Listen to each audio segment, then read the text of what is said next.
Everyone, स्वागत है आप सभी का आपके अपने YouTube चैनल में जिसका नाम है बायोलॉजी कॉन्सेप्ट। और बच्चों, आज आप और हम मिलकर पढ़ेंगे क्लास 11 का एक बहुत इंटरेस्टिंग और बहुत important topic, that is plant kingdom. और उस प्लांट किंगडम में आज हम एक टॉपिक लेंगे, एल्गी। और इस टॉपिक को मैं आज पढ़ाऊंगी उसके जनरल कैरेक्टरिस्टिक्स, उसका हैबिटेट, थैलस स्ट्रक्चर और रिप्रोडक्शन। और नेक्स्ट वीडियो लेक्चर में मैं आपके लिए लेकर आऊंगी क्लासिफिकेशन ऑफ एल्गी और उसकी इकोनॉमिक इंपॉर्टेंस।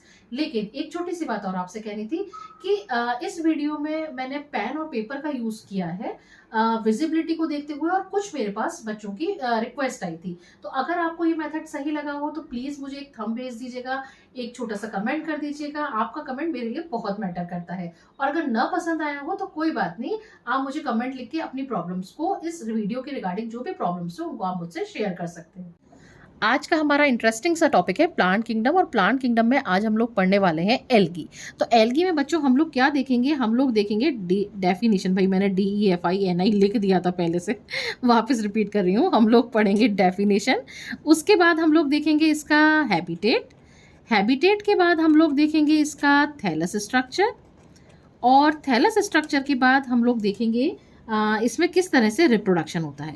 और रही बात इकोनॉमिक इंपॉर्टेंस की और क्लासिफिकेशन के लिए, उसके लिए मैं एक अलग वीडियो बनाऊंगी। आज हम लोग इन 4 टॉपिक्स को कवर करेंगे। देखो बच्चों, जब भी हम लोग एल्गी की बात करते हैं बेटा, तो एल्गी हम जो नॉर्मल लैंग्वेज में अगर हम इसको बोलते हैं तो हम इसको बोलते हैं काई। आप लोगों ने देखा होगा कि रेनी सीजन्स में अक्सर पॉन्ड्स में, रिवर्स में, इवन दीवारों पर जहाँ पे मॉइस्चर प्रेजेंट होता है वहाँ पे काई जम जाती है। जब बचपन में हम लोग भागते भागते फिसल जाते थे तो वो खाई की वजह से ही फिसल जाते थे। उस काई को बॉटनी की लैंग्वेज में हम क्या बोलते हैं? एल्गी बोलते हैं। अब ये एल्गी या काई किस कलर की होती है बेटा? ग्रीन कलर की। और ग्रीन कलर क्यों होता है? क्योंकि इसमें प्रेजेंट होता है क्लोरोफिल। और जब इसमें क्लोरोफिल प्रेजेंट है, इट मीन्स ये क्या कर सकती है? ये कर सकती है फोटोसिंथेसिस। और हमें सबको पता है कि फोटोसिंथेसिस की प्रोसेस में क्या होता है? कोई भी प्लांट अपना फूड खुद सिंथेसाइज करता है। इट मीन्स वो कैसा हुआ? ऑटोट्रॉफ। या आप कह सकते हैं कि उसका मोड ऑफ न्यूट्रिशन क्या हुआ? ऑटोट्रॉफिक। क्योंकि ऑटो का मतलब होता है सेल्फ और ट्रॉफ का मतलब होता है नरिशमेंट या न्यूट्रिशन। ठीक है, तो अब इसका मतलब ये हुआ कि हमारे पास 2 पॉइंट्स तो निकल कर आ गए कि एल्गी आर क्लोरोफिलस ऑर्गेनिज्म, और दूसरा पॉइंट आ गया हमारे पास कि एल्गी आर ऑटोट्रॉफिक ऑर्गेनिज्म। अब तीसरी चीज पढ़ाने से पहले याद करो कि आप सभी लोगों ने देखा होगा, गुड़हल का प्लांट देखा होगा, आपने रोज का प्लांट देखा होगा, आपने नीम का पेड़ देखा होगा, आपने मैंगो का ट्री देखा होगा। ठीक है, तो अब अगर आप इन दोनों में कंपैरिजन करें, किन दोनों में? एल्गी में यानी कि काई में और इन प्लांट्स में, तो आप देखेंगे कि गुलाब के पौधे को अगर हम देखते हैं तो उसमें रूट्स होती हैं, उसमें स्टेम होता है, उसमें लीव्स होती है, उसमें फ्लावर होता है। ठीक है, अगर मैंगो के ट्री की बात करते हैं तो उसमें फ्रूट भी होता है, और फ्रूट के अंदर सीड, जो गुठली हम चूसते हैं ना मजे से, है ना, और उसको फिर हम फेंक देते हैं, तो वो क्या है भाई? बेसिकली वो सीड है। तो यानी कोई भी जो एंजियोस्पर्मिक प्लांट की हम बात करते हैं तो उसमें root, stem, leaf, flower, fruit और सीड, ये 6 पार्ट्स होते हैं। लेकिन जब हम एल्गी की बात करते हैं बेटा, तो एल्गी में इस तरह का डिफरेंशिएशन हमें दिखाई नहीं देता है।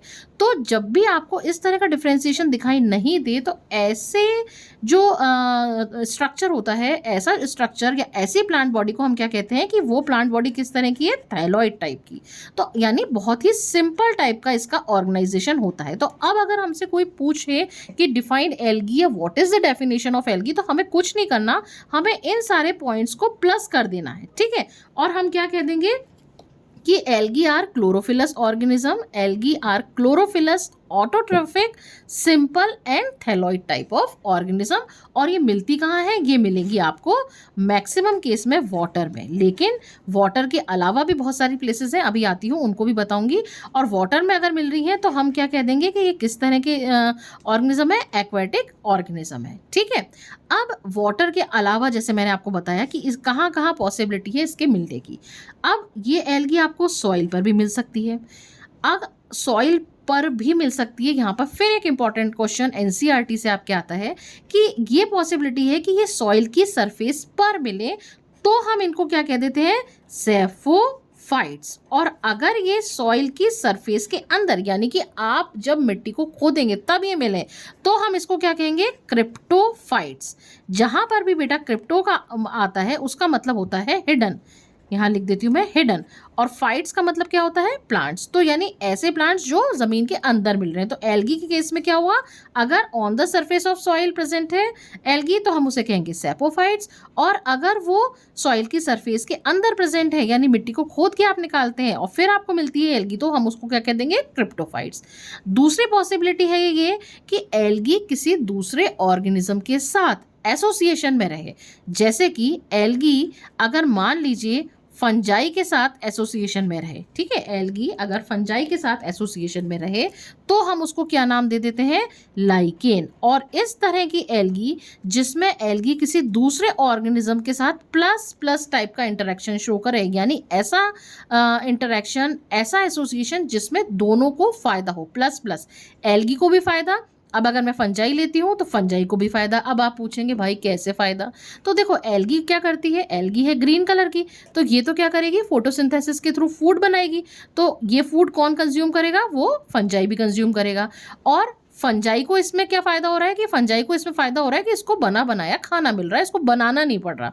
लेकिन अब इसमें एल्गी को क्या फायदा, एल्गी को ये फायदा है बेटा कि फंजाई इसको प्रोटेक्शन देने का काम करती है, प्लस ये इसको वाटर और मिनरल भी एब्जॉर्ब करके देती है, किसको, एल्गी को। यानी फंजाई यहाँ पे क्या करेगी, प्रोटेक्शन, प्रोटेक्शन में लिख देती हूँ प्रोटेक्शन, और साथ ही साथ क्या करेगी, ये वाटर और मिनरल एब्जॉर्प्शन का काम भी करती है, और किसको दे देती है, ये दे देती है एल्गी को। तो ये किस तरह का एसोसिएशन हो गया, ये हो गया प्लस प्लस टाइप का, और इसको हम टेक्निकली क्या नाम देते हैं, इसको हम नाम देते हैं, इस तरह की एल्गी को हम नाम देते हैं सिम्बायोटिक एल्गी, सिम्बायोटिक एल्गी, ठीक है। अब तीसरी एक कंडीशन और हो सकती है कि ये वाटर के अलावा ये भी कंडीशन है कि ये किसी दूसरे प्लांट के सरफेस पर मिले, यानी दूसरे प्लांट जैसे, तो उस तरह की एल्गी को क्या बोलते हैं, पैरासिटिक एल्गी, ठीक है। पैरासिटिक एल्गी कब बोलेंगे, जब ये एल्गी किसी दूसरे प्लांट के ऊपर उस दूसरे प्लांट से अपना नरिशमेंट ले, और इसका बेस्ट एग्जांपल है, नीट के लिए भी बहुत इंपॉर्टेंट है, क्लास 11th के लिए भी बहुत इंपॉर्टेंट है, इसका नाम है, एक इस एल्गी का नाम आपको याद रखना है, सिफेल्यूरोस वायरेसेंस, सिफेल्यूरोस वायरेसेंस, ठीक है। और इसकी वजह से एक डिसीज होती है जिसको हम कहते हैं रेड रस्ट ऑफ टी। तो हमने अब तक क्या क्या देखा, हम लोगों ने बेटा देख ली डेफिनेशन कि algae are chlorophyllous, autotrophic, thalloid and simple type of organism which are mainly found in water, ये तो हो गई इसकी डेफिनेशन। दूसरा हमने इसके हैबिटेट देखे आपके एनसीईआरटी के अकॉर्डिंग, एक तो ये कहाँ मिलती है, वाटर, तो हम उसको बोल देंगे एक्वाटिक एल्गी। दूसरी इसकी कंडीशन क्या हो सकती है, ये कहाँ मिले, सॉइल पे मिले, सॉइल की सरफेस पर मिले तो हम उसको कह देंगे सैपोफाइट्स, सॉइल की सरफेस के अंदर मिले, सॉइल के अंदर मिले तो हम इसको कह देंगे क्रिप्टोफाइट। तीसरी क्या हो गई कंडीशन, सिम्बायोटिक एल्गी, जिसमें ये किसी दूसरे ऑर्गेनिज्म के साथ प्लस प्लस टाइप का इंटरेक्शन शो करे। अब ये ऑर्गेनिज्म फंजाई भी हो सकता है, ये ऑर्गेनिज्म कोई दूसरा एंजियोस्पर्मिक प्लांट भी हो सकता है। तीसरी कंडीशन हुई पैरासिटिक एल्गी, जिसमें क्या होगा कि ये एल्गी क्या करेगी, किसी दूसरे प्लांट की सरफेस पर मिलेगी और उससे अपना नरिशमेंट लेगी। इसका बेस्ट एग्जांपल है सिफिलोरोस वायरसेस, जो कहाँ, और ये कौन सी डिजीज कॉज करती है, रेड रस्ट ऑफ टी, ठीक है। अब मैं पेज पलटती हूँ और अब मैं आती हूँ आपके लिए एक अपने अगले टॉपिक पर, दैट इज थैलस स्ट्रक्चर। तो मैं यहाँ लिख देती हूँ सबसे पहले thallus structure of algae. Thallus मैंने अभी आपको बताया कि क्या होगा जब आप किसी भी प्लांट को डिफ्रेंशिएट ना कर सकें, किसमें, root, stem, leaf, flower, fruit, seed में, बिल्कुल सिंपल टाइप की उसकी बॉडी हो, तो हम उसको कहते हैं थैलॉइड या थैलस स्ट्रक्चर, ठीक है। अब बेटा एल्गी के केस में हमारे पास दो कंडीशन है कि वो एल्गी यूनिसेलुलर भी हो सकती है और वो एल्गी मल्टी सेलुलर भी हो सकती है, यानी उसका थैलस जो है वो सिंगल सेल का बना हो, अगर केवल एक ही सेल का बना होगा, सिंगल सेल होगी, तो हम क्या कह देंगे कि वो यूनिसेलुलर है। दूसरा, अगर एक से ज़्यादा सेल का बना होगा तो हम उसको क्या कह देंगे, मल्टी सेलुलर है, ठीक है। मोर देन, मैं यहाँ लिख देती हूँ more than one cell, more than one cell, ठीक है।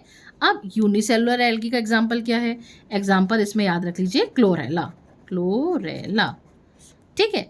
अब देखो मल्टी सेलुलर कोई भी एल्गी कब होगी, जब उसमें डिवीज़न होंगे, यानी कोई मान लीजिए मैंने बनाई एक सेल, ठीक है।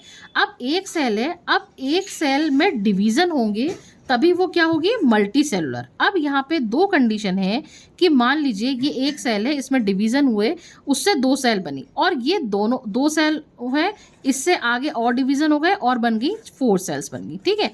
अब ये क्या होगा बेटा कि जितनी भी सेल्स बन रही हैं ये सब क्या रहे, ये एक म्यूसिलेजिनस मैट्रिक्स में, म्यूसिलेजिनस मैट्रिक्स हम कहते हैं एक चिपचिपे सब्सटेंस के बीच में एम्बेडेड रहे ये सारी सेल्स, है ना। बनी तो सही, लेकिन ये सारी सेल्स क्या हो गई, एक दूसरे से सेपरेट हो गई, तो ये क्या बन जाएगी बेटा, इस तरह की कंडीशन को हम क्या कहेंगे, कॉलोनी। तो हम क्या कह देंगे कि एल्गी का स्ट्रक्चर किस तरह का है, कॉलोनियल टाइप का। किस तरह का हुआ, मल्टी सेलुलर हुआ, और क्या कहलाएगा, कॉलोनियल टाइप का। अब ये किस में देखने को मिलती है, ये हमें देखने को मिलती है वॉल्वॉक्स में। एग्जाम्पल याद रखिएगा, वॉल्वॉक्स की क्या होती है, कॉलोनी होती है, और यहाँ पर इसकी कॉलोनी को पर्टिकुलरली हम नाम देते हैं सीनोबियम, ठीक है, सीनोबियम। यहाँ पर से क्वेश्चन पूछा जाता है, इसको अच्छे से याद रखना, सीनोबियम किस में देखने को मिलता है, या कौन सी कॉलोनियल टाइप की एल्गी है, या वॉल्वॉक्स की कॉलोनी को हम क्या कहते हैं, तो हम उसको नाम देते हैं सीनोबियम। अब मल्टी सेलुलर में दूसरी कंडीशन हमारे पास क्या हो सकती है कि एल्गी है, एक सिंपल एक सेल है, उस सेल में डिवीजन हुए, लेकिन डिवीजन की वजह से क्या हुआ, ये सेल सेपरेट नहीं हुई। जैसे एक सेल से बन गई दो, दो से बन गई आगे 4, और ये सेल्स आपस में जुड़ी रही, और क्या बन गया, एक फिलामेंट। तो इस तरह की एल्गी को हम क्या कह देंगे, फिलामेंटस एल्गी, फिलामेंटस एल्गी। और ये हमें किस में देखने को मिलती है, ये हमें देखने को मिलती है, मैं दूसरे पेन से लिख देती हूँ, 1 मिनट, ये आपको देखने को मिलती है यूलोथ्रेक्स में या स्पायरोगायरा में। तो ये क्या हो गया इसका थैलस। अब मैं वापस बताती हूँ कि हमने क्या पढ़ा कि जो एल्गी का थैलस है वो यूनिसेलुलर भी हो सकता है, यानी यूनिसेलुलर सिंगल सेल की बनी हो सकती है, मल्टी सेलुलर भी हो सकता है, यानी मोर देन 1 सेल से भी कंसिस्ट हो सकती है। सिंगल सेल का एग्जांपल है क्लोरेला, मल्टी सेलुलर का मतलब है मोर देन 1 सेल से कंसिस्ट है। अब यहाँ पे दो पॉसिबिलिटी है कि एक सेल में डिवीजन हुआ, बहुत सारी 2 बनी, 2 से 4 बनी, और ये सारी सेल्स एक दूसरे से सेपरेट हो गई, लेकिन ये क्या हुआ, एक म्यूसिलेजिनस मैट्रिक्स में, एक चिपचिपे सब्सटेंस में एम्बेडेड रही। तो इस तरह के जो स्ट्रक्चर बनेंगे उसको हम क्या कहेंगे, कॉलोनी। और उस कॉलोनियल टाइप की एल्गी का बेस्ट एग्जांपल है वॉल्वॉक्स, और इसकी कॉलोनी को हम टेक्निकली क्या नाम देते हैं, सीनोबियम। दूसरी कंडीशन है कि सेल्स डिवीजन तो हुआ, लेकिन डिवीजन से सेल्स भी बनी, नंबर ऑफ सेल भी इंक्रीज हुआ, लेकिन ये सेल्स क्या हुए, आपस में एक दूसरे से सेपरेट नहीं हुई, ये एक फिलामेंट के फॉर्म में रही। तो हम इस तरह के थैलस को क्या नाम दे देंगे बेटा, फिलामेंटस टाइप की एल्गी, और इसका एग्जांपल है यूलोथ्रिक्स और स्पायरोगायरा, ठीक है। अब हम आते हैं अपने तीसरे टॉपिक पर। ये हमने थर्ड टॉपिक ये कंप्लीट किया थैलस का। फर्स्ट हमारा टॉपिक था डेफिनेशन, सेकंड हमने देखी इसकी हैबिटेट, तीसरा हमने देखा इसका थैलस स्ट्रक्चर। अब हम आते हैं अपने फोर्थ टॉपिक पर, और वो फोर्थ टॉपिक किसको लेकर है, वो फोर्थ टॉपिक है लेकर इसके रिप्रोडक्शन को लेकर। मैं यहाँ लिख देती हूँ रिप्रोडक्शन, रिप्रोडक्शन इन एल्गी। अब बेटा जो रिप्रोडक्शन होता है एल्गी में वो 3 तरह से होता है। अब वो 3 तरीके कौन से हैं, वो 3 तरीके हैं। एल्गी में रिप्रोडक्शन वेजिटेटिव भी हो सकता है, मैं लिख देती हूँ यहाँ पे वेजिटेटिव, वेजिटेटिव, वेजिटेटिव। दूसरा एसेक्सुअल, एसेक्सुअल, और तीसरा होता है सेक्सुअल, ठीक है। वेजिटेटिव रिप्रोडक्शन जो होता है उसमें कोई भी सेक्स ऑर्गन इन्वॉल्व नहीं होते, एसेक्सुअल में भी कोई सेक्स ऑर्गन इन्वॉल्व नहीं होते, लेकिन सेक्सुअल में सेक्स ऑर्गन इन्वॉल्व होते हैं, ठीक है। यानी यहाँ पे आपको सेक्सुअल रिप्रोडक्शन में 2 तरह के गैमेट्स आपको देखने को मिलेंगे। अब देखते हैं वेजिटेटिव रिप्रोडक्शन इसमें किस तरीके से होता है। इसका बेस्ट मेथड जो होता है वो होता है फ्रैगमेंटेशन। अब समझते हैं भाई फ्रैगमेंटेशन क्या होता है। बेटा फ्रैगमेंटेशन का मतलब होता है फ्रैगमेंट्स का बनना। क्या मतलब हुआ, फॉर एग्जाम्पल मैंने यहाँ पे बनाया कोई भी फिलामेंटस एल्गी बनाई, ठीक है, इस तरह से बना दी कोई फिलामेंटस एल्गी, ठीक है। मान लीजिए आपने ले लिया ऑसिलेटोरिया ले लिया, है ना, या अगर ये है ऑसिलेटोरिया, ऑसिलेटोरिया ये एक फिलामेंटस एल्गी है। या फिर अगर मैं लूँ यहाँ पे, मैं नॉस्टॉक भी बना के बताती हूँ आपको, नॉस्टॉक लूँ, ठीक है, ये आपके नॉस्टॉक हो गया, नॉस्टॉक हो गया। ये देखिए इस तरह से ये म्यूसिलेजिनस शीट है, ये ठीक है। अब क्या होता है फिलामेंटस एल्गी में, क्या होता है कि फ्रेगमेंटेशन के थ्रू रिप्रोडक्शन होता है, यानी इसमें किसी भी रीज़न की वजह से ये जो फिलामेंट है वो ब्रेक हो जाएगा। और वो रीज़न क्या हो सकता है? वो रीज़न हो सकता है मैकेनिकल रीज़न। अब आप कहेंगे भाई मैकेनिकल रीज़न का क्या मतलब हुआ? मैकेनिकल रीज़न का मतलब हुआ, सपोज़ आप किसी पॉन्ड के किनारे पर या रिवर के किनारे पे बैठे हुए हैं और आप उसमें आराम से उसमें अपना हाथ हिला रहे हैं, ठीक है? और थोड़ी बहुत काइए, गंदा पानी तो नहीं है, लेकिन थोड़ी बहुत काइए, है ना? और आप उसमें थोड़ा हाथ हिला रहे हैं, तो क्या होगा कि वो जो फ्रेगमेंट्स हैं, जो फिलामेंट्स हैं एल्गी के, वो टूट जाएंगे और टूट के दोनों अलग अलग पार्ट्स में, यानी ये अगर फ्रेगमेंट टूटा तो ये आधा अलग हो गया और आधा अलग हो गया, और फिर इनने वापस डिवीज़न किया और क्या बना लिया? नया फ्रेगमेंट, नया फिलामेंट बना लिया। तो इसको हम क्या कहेंगे? फ्रेगमेंटेशन। ये किस वजह से होता है? Mechanical reason. और मैकेनिकल रीज़न क्या होता है? मान लीजिए कोई एनिमल वहाँ से निकल गया उस एल्गी के बीच में से, या किसी भी मैकेनिकल इंजरी की वजह से वो फिलामेंट दो या दो से ज़्यादा पार्ट्स में टूट गया और फिर हर पार्ट ने डिवाइड करके नया थैलस बना लिया। दूसरा जो मेथड होता है बेटा वो होता है एसेक्सुअल। एसेक्सुअल जो रिप्रोडक्शन होता है वो किसकी वजह से होता है? वो होता है जू स्पोर्स की वजह से, जिसमें जू स्पोर्स क्या होते हैं? जू स्पोर्स होते हैं कुछ इस तरह के फ्लैजिलेटेड स्ट्रक्चर्स होते हैं जो डिवाइड करते हैं और वो फिर जर्मिनेट करके नया प्लांट बनाते हैं। तीसरा होता है सेक्सुअल रिप्रोडक्शन। सेक्सुअल रिप्रोडक्शन जो होता है वो 3 तरह से होता है, आइसोगेमस, एनाइसोगेमस और oogemus। आइसोगेमस का मतलब क्या होता है बेटा? कि 2 गैमेट्स जो कैसे होंगे? सिमिलर इन स्ट्रक्चर होंगे, सिमिलर इन साइज होंगे। 2 गैमेट्स लिए, मान लीजिए मैंने एक गैमेट ये लिया, दूसरा गैमेट ये लिया, और दोनों गैमेट्स का जो साइज है ना? मैं एक बार वापस बनाती हूँ इसको पूरा मैं कलर कर देती हूँ और फिर बताती हूँ आपको। आइसोगेमस टाइप का रिप्रोडक्शन क्या हुआ कि 2 गैमेट्स हुए, दोनों गैमेट्स का साइज जब सेम होगा, साइज सेम होगा किसका? गैमेट्स का, और उनके बीच में फिर फ्यूज़न होगा और फिर जाइगोट बनेगा और वो फिर डिवाइड करके जर्मिनेट करके नया थैलस बना लेगा। तो उसको हम क्या कहेंगे? आइसोगेमस टाइप का रिप्रोडक्शन। एनाइसोगेमस का मतलब क्या हुआ? नाम से पता लग रहा है, एन आइसो, यानी जो 2 गैमेट होंगे उनमें से एक का साइज छोटा होगा और एक का साइज क्या होगा? बड़ा होगा। तो ये कहलाएगा एनाइसोगेमस टाइप का रिप्रोडक्शन, सेक्सुअल रिप्रोडक्शन। और oogemus में क्या होगा बेटा? oogemus में 2 गैमेट होंगे, एक मेल गैमेट होगा और एक फीमेल गैमेट होगा। उसमें से फीमेल गैमेट जो होगा उसका साइज बड़ा होगा, वो नॉन मोटाइल होगा, और जो मेल गैमेट होगा उसका साइज छोटा होगा और वो कैसा होगा? वो मोटाइल होगा। तो इस तरह का रिप्रोडक्शन क्या कहलाएगा? oogemus। Iso, aniso, oogemus। Iso में दोनों का साइज सेम, दोनों गैमेट्स का। अब यहाँ पे 2 पॉसिबिलिटी आ सकती है कि जो दोनों गैमेट्स हैं वो दोनों के दोनों मोटाइल हो। दूसरी पॉसिबिलिटी है कि दोनों के दोनों क्या हो? नॉन मोटाइल हो। लेकिन कंडीशन क्या है कि दोनों का साइज क्या होना चाहिए? सेम होना चाहिए, ठीक है। अब नॉन फ्लैजिलेटेड या नॉन मोटाइल में आप एग्जांपल याद रखेंगे स्पाइरो गायरा का, स्पाइरो गायरा का, ठीक है। ये किसकी कहानी खत्म हुई? आइसोगेमस की। एनाइसोगेमस का मतलब क्या बताया मैंने कि दोनों जो गैमेट्स होंगे उसमें एक का साइज, दोनों का साइज क्या होगा? डिफरेंट होगा, एक का साइज छोटा। और oogemus में क्या होगा बेटा? oogemus में एक मेल गैमेट होगा, एक फीमेल गैमेट होगा। और फीमेल गैमेट जो होगा वो एग कहलाएगा, वो हमेशा नॉन मोटाइल होगा, और मेल गैमेट जो होगा वो हमेशा मोटाइल होगा। और इस तरह का आपको रिप्रोडक्शन देखने को मिलता है वॉल्वॉक्स और फ्यूकस में। तो ये था बेटा आज का हमारा वीडियो लेक्चर, जिसमें हमने एल्गी की डेफिनेशन देखी, उसका हैबिटेट देखा, थैलस स्ट्रक्चर देखा और रिप्रोडक्शन देखा। अगले वीडियो लेक्चर में मैं आपके लिए लेकर आऊँगी क्लासिफिकेशन ऑफ एल्गी।